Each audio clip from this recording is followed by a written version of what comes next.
అన్న ఏంటన్నా ఈ గుంటూరు పార్లమెంట్లో ఈసారి గెలిపేవారన్న ఇక్కడ జనసేన తెలుగుదేశం బీజేపీ ఉమ్మడి అభ్యర్థిగా పెమ్మసాని చంద్రశేఖర్ గారు పోటీ చేస్తున్నారు. అలాగే వైసీపీ నుంచి కిలార్ రోషి గారు పోటీ చేస్తున్నారు. మరి వీరిద్దరు ఇక్కడ ఎవరు గెలిచే అవకాశం ఉందా? చంద్రశేఖర్ గారు ఎంపీ, ఎమ్మెల్యే సీట్ వచ్చేసి మనోహర్ గారు. ఎందుకన్నా ఇక్కడ ఎంపీ పెమ్మసాని గారు ఎందుకు గెలుస్తారు? కంసాని గారు ఎందుకంటే లాస్ట్ టైం 2 times చూసుకున్నా కూడా టీడీపీ గుంటూరు వచ్చింది. దాని ప్రకారం చూసుకున్నా టీడీపీ ఈసారి MP seat Guntur confirm. YCP గెలిచినా కూడా last time MP seat Guntur వచ్చి టీడీపీ వచ్చింది. దాని ప్రకారం చూసుకున్నా కూడా ఎంపీ సీట్ వచ్చేసరికి మన గుంటూరు ఎంపీ వచ్చి టీడీపీ వచ్చింది అనమాట.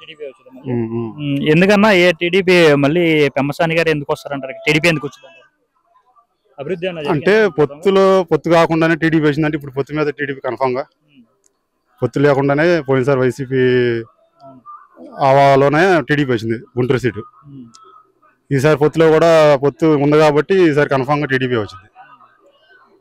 అలాగే ఇప్పుడు మనోహర్ గారు కూడా పొత్తులో ఉన్నారు కాబట్టి కన్ఫామ్గా మనోహర్ గారు వస్తారు.